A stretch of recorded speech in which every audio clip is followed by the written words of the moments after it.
Many companies use KPI for sales and marketing, but many people feel KPI is difficult, stressful, and confusing. Teams work very hard, but sales do not increase and marketing does not bring real results. The problem is not KPI itself.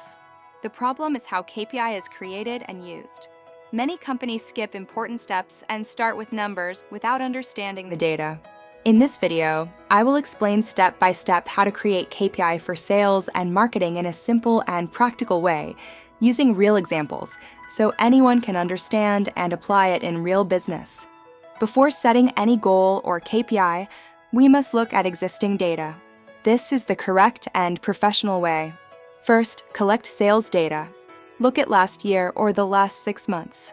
Collect total sales, average monthly revenue, number of deals closed, and conversion rate. For example, last year total sales was $100,000. Average monthly sales was about $8,300. Out of 100 leads, sales closed 15 customers. This means the conversion rate is 15%. Next, collect marketing data. Look at how many leads marketing brings each month, where the leads come from, and how much money is spent. For example, marketing brings 80 leads per month. Facebook brings 50 leads, Google brings 30 leads. The company spends $400 per month on marketing, so the cost per lead is $5. This information is called baseline data. It shows where the business is today. Without baseline data, any KPI or goal is only guessing. Now that we understand the data, we can set a realistic business goal. For example, if last year's sales was $100,000, the company may decide to grow sales by 20%. That means the new goal is $120,000 this year. This goal is realistic because it is based on real data, not feeling or pressure. Good goals always come from data. Bad goals come from guessing. Now let us create marketing KPI. Marketing KPI should support the sales goal. Bad marketing KPI focuses on activities such as number of posts, number of likes, or number of followers. These numbers look good, but they do not guarantee sales. Good marketing KPI focuses on demand and lead quality. For example, marketing KPI can be to increase qualified leads from 80 leads per month to 100 leads per month. Another marketing KPI can be cost per lead. For example, keep cost per lead under $6.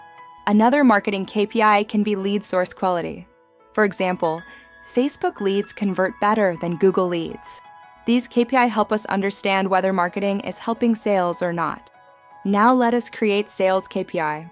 Sales KPI should focus on results, not just effort. Bad sales KPI focuses only on number of calls or number of visits. Salespeople can make many calls and still close no deals. Good sales KPI focuses on outcomes. For example, sales KPI can be conversion rate. Improve conversion rate from 15% to 18%. Another sales KPI can be average deal value. For example, increase average deal value from $1,000 to $1,200. Another sales KPI can be revenue per salesperson. For example, each salesperson generates $10,000 per month. Sales KPI should directly support the sales goal. After KPI is set, data collection does not stop. Data must be collected regularly. For marketing, collect data such as number of leads per week, lead source, cost per campaign, and lead quality.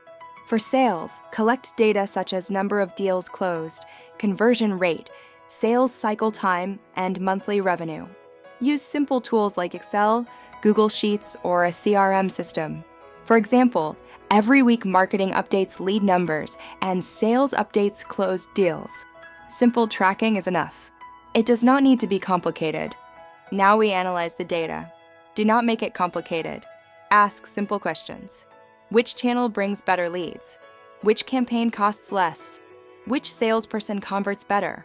For example, Facebook brings fewer leads but higher conversion. Google brings more leads but lower conversion. This tells us where to invest more money and where to improve. Data analysis helps us make better decisions, not emotional decisions. Now we turn KPI into action. First, do not use too many KPI. Choose only 3 to 5 important KPI. Second, Explain KPI clearly to the team. Everyone must understand what is measured and why it is important. Third, use KPI to improve, not to blame. If KPI is low, fix the process, not punish people. For example, marketing may need better targeting, or sales may need better follow-up. KPI should help the team grow and improve. KPI must be reviewed regularly. For example, review KPI every month. Look at trends, not only one number. If KPI improves month by month and sales increase, the system works. If KPI looks good but sales do not grow, then the KPI is wrong and must be changed. KPI is flexible. It must change as the business changes. Let us summarize. Good KPI starts with data. Data helps set realistic goals. Goals guide KPI. KPI drives action. When KPI is simple and data-driven, business performance improves naturally. If you want more simple and practical videos about business, sales, marketing, and KPI, please follow this page for more business knowledge. Thank you for watching.